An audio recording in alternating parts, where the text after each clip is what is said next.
Halo Malaysia, selamat pagi, salam sejahtera Malaysia.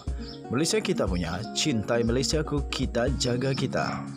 Sebelum kita mulakan berita hangat pada hari ini, untuk anda yang baru pertama kali, silalah untuk sudi tekan butang subscribe, like dan share.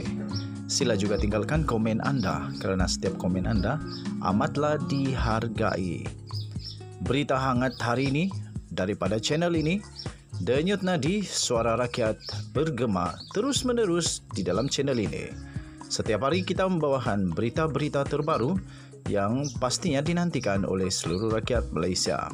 Kita akan mulakan berita kita. 1, 2, 3. Berita mula sekarang.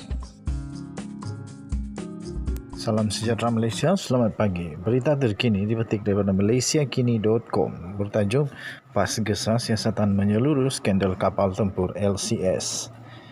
Berita penuh. PAS menggesar siasatan menyeluruh terhadap pihak yang terlibat dalam isu perolehan kapal peronda generasi kedua atau Littoral Combatant Ship LCS untuk kegunaan Tentera Laut Diraja Malaysia TLDM. Ketua Penerangannya, Khairul Nizam Khairuddin berkata, PAS yakin Suruhanjaya Pencegahan Rasuah Malaysia SPRM mempunyai bukti yang cukup untuk mendakwa individu ataupun syarikat yang terlibat dalam tindakan yang tidak bertanggungjawab serta merugikan wang negara itu.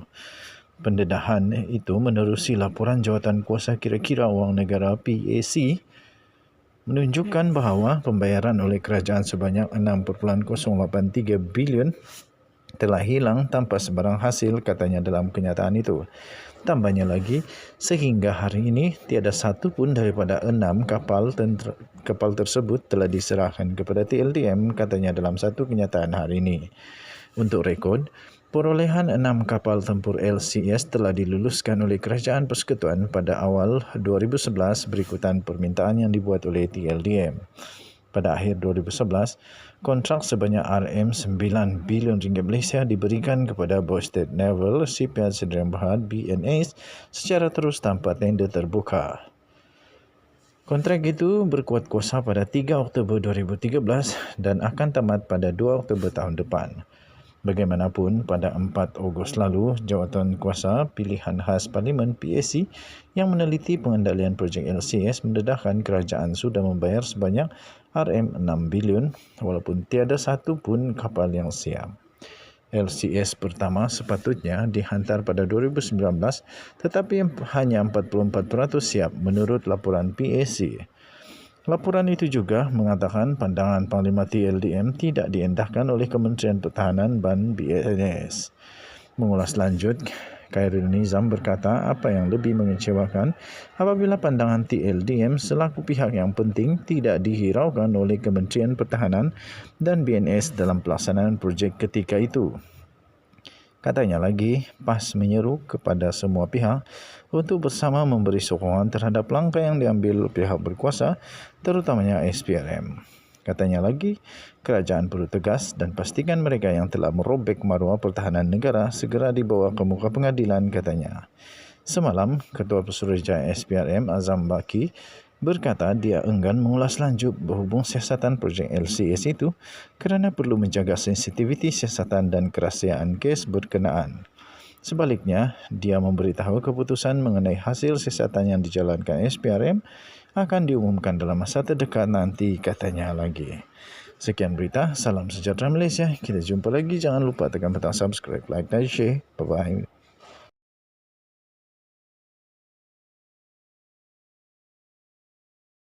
Salam sejahtera Malaysia, selamat pagi tuan-tuan dan puan yang dihormati sekalian sekali lagi. Hari ini 3 hari bulan Ogos, dah 4 hari bulan Ogos dah. 4 hari bulan Ogos, tak lama lagi Najib Razak akan ditentukan keputusannya dalam SRC International Sdn Bhd. Denyut nadi suara rakyat bergema di channel ini. Tuan-tuan dan puan yang dihormati sekalian, baru saja diterima satu dokumen yang sangat penting dan sahih menyatakan berapa sebenarnya kekayaan Najib Razak, berapa sebenarnya aset Najib Razak, dan aset ini Najib Razak telah dedahkan sendiri dan ini telah diterbitkan di banyak tempat. Saya ambil berita ini daripada hmetro.com.my. Najib mendedahkan aset sebanyak 4,49 juta ringgit Malaysia.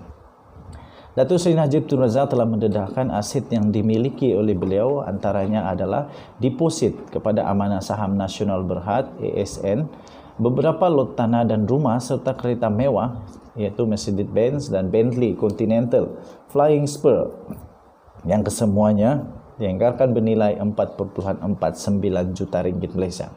Bekas Perdana Menteri itu telah membuat pendedahan berkenaan selepas SRC International dan sebuah anak syarikatnya iaitu Gandingan Mentari Sdn Berhad selaku plaintiff memperoleh perintah injuksi mareva daripada Mahkamah Tinggi di sini untuk menghalang beliau daripada memindahkan atau melupuskan mana-mana asetnya yang bernilai sehingga 42 juta ringgit.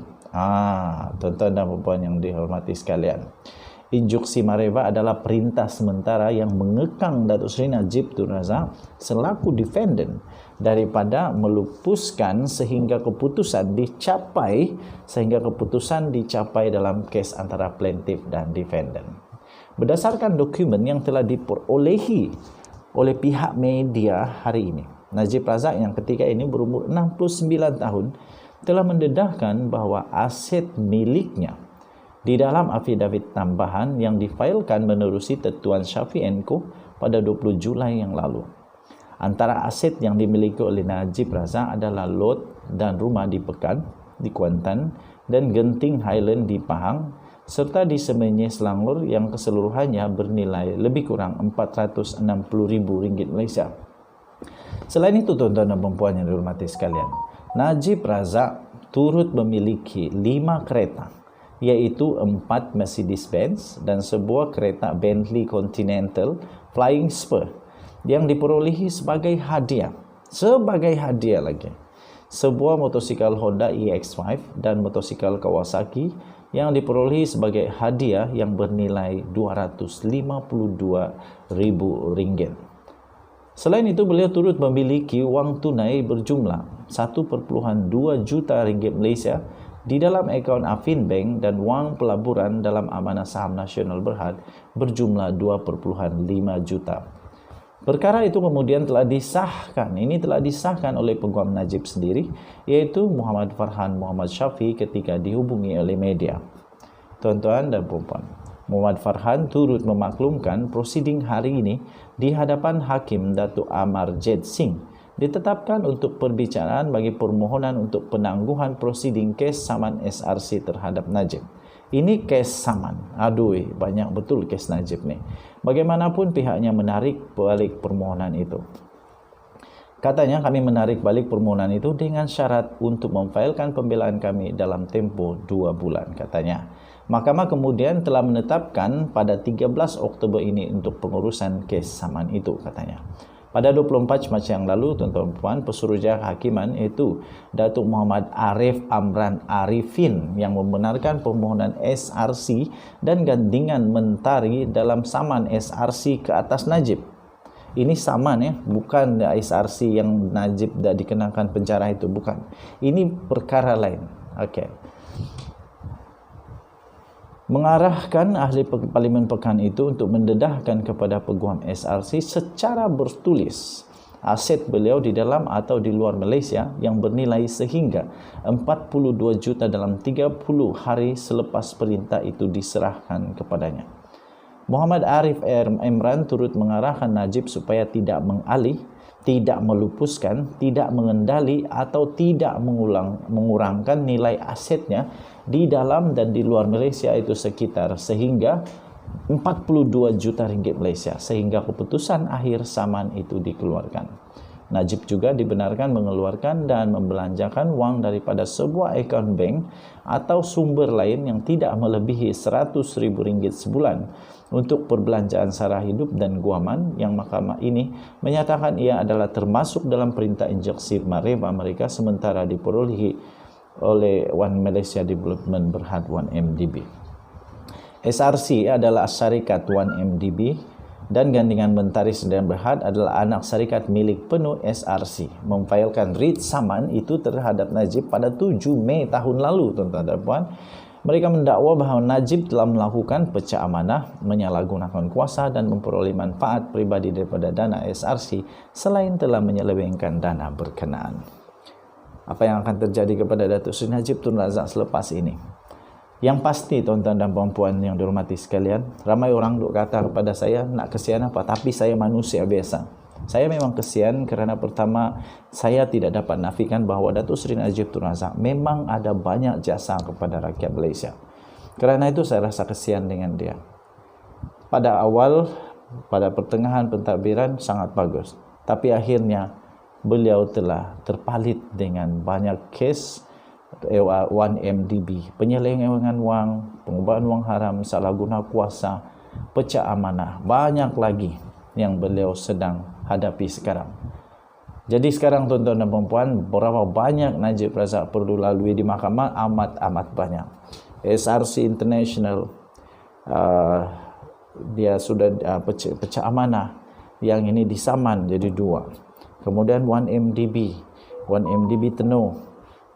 Lepas itu adalah pengubahan audit, lepas tu di perbendaharaan negara, lembaga hasil dalam negeri.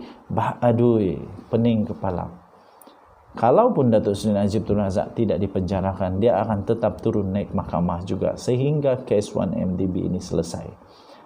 Tidak tahu bila boleh selesai, tapi kita percaya dengan kehakiman perundangan di negara Malaysia pasti akan membuat perbicaraan terbaik, adil, sama dan tidak berat sebelah. Saya percaya dengan mahkamah, saya percaya perundangan negara Malaysia antara yang terbaik di dunia.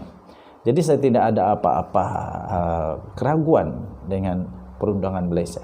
Kalau Najib menang, tahniah diucapkan. Kalau dia kalah, apa boleh buat? Nasi sudah jadi bubur, kena hadapi, itulah konsekuensi daripada perbuatan. Okey? Rakyat boleh memaafkan tapi tidak akan melupakan. Denyut nadi suara rakyat bergema di channel ini. Jangan lupa tekan butang subscribe, like dan share. Selamat menyambut bulan kemerdekaan. Belum hari kemerdekaan tapi bulan kemerdekaan, dan pada bulan September nanti untuk Hari Malaysia. Kita jumpa lagi. Bye bye.